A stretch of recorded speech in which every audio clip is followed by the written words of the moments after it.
right, and check it out. This is where the bikes and that pile of junk was sitting, and they're all cleared out now. And I had shelves up here. Those are gone. We're gonna actually put the bikes up on these walls.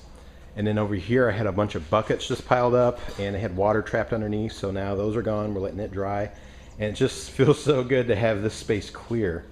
And we got a old freezer there we're gonna get rid of. But this could be like my dirty area where if I want to do some sanding and all that down, you know, if it's like bad weather or whatever outside, I can do it down here. And then this feels really awesome over here, just totally open. Every time I'd come down, I would just feel stressed because it was just piled with junk just everywhere. And there's spider webs hanging everywhere. We got that all cleared out. And as dumb as it is, we even added a little chain to the light switch here so that we could actually turn it on. That was something that we never had before. And it just feels good to have that cleared. So I'm gonna have a workbench over here. This is gonna be metal shelving for wood storage, and then over here is gonna be metal shelving for paint cans and just all that types of stuff. And I can have some saws now over here, and then just have, you know, this totally open area for workspace. It's gonna feel amazing having that done. So I'll show you what all that looks like next. All right, so now's the cool part. We get to install the shelving, and we bought some wire metal shelving. We have 4 4-footer shelves there. And then we have 3 8-foot shelves right here. And then we have all the brackets to hold them up. And then these are support rails that go up and down on the walls. And then we got these little, these pretty cool top brackets here, support units that will hold it up.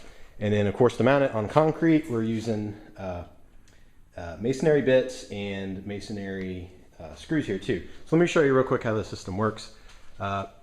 Pretty cool system.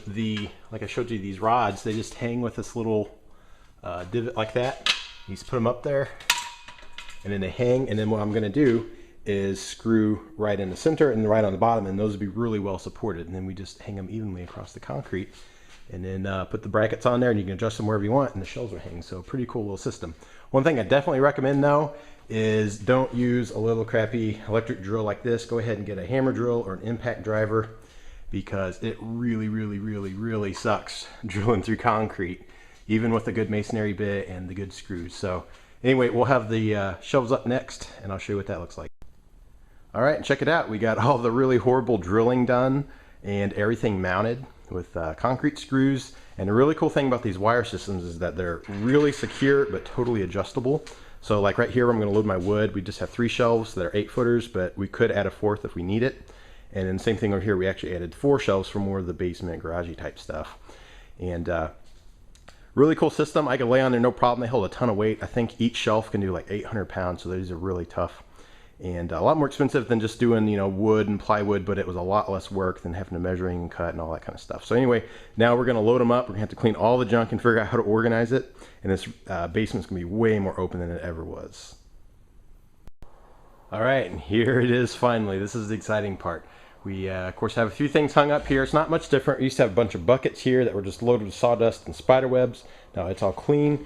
Remember, I had a junk pile right here. It's all totally gone, and there's no sawdust everywhere.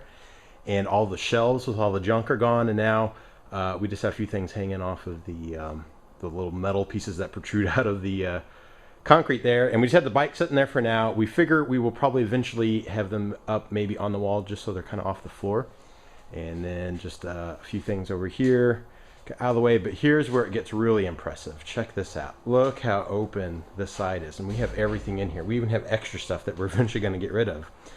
Upstairs in the finished downstairs part of the house, we have some railings that we took down off the stairs, and we have to put them up eventually again. But right now they're just laying here out of the way. These are a couple of pieces of plywood and some concrete board that we just have here for now. I'm eventually going to build probably something on the wall to have it up higher. The pallets we're getting rid of. And then check it out. All that stuff that overtook the entire floor is up on 2 walls. This is awesome. So I have a regular lumber yard going on here, just tons and tons and tons of wood. I know exactly what I have and where I have it, so I can use it for projects. So that's awesome. I was literally walking on this stuff and just digging through it and hoping I'd pull out the right size piece. And now I have it all organized just like I wanted it.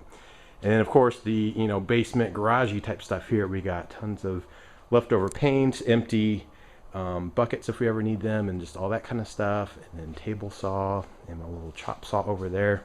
And then just a massive amount of workspace here. So this is super awesome.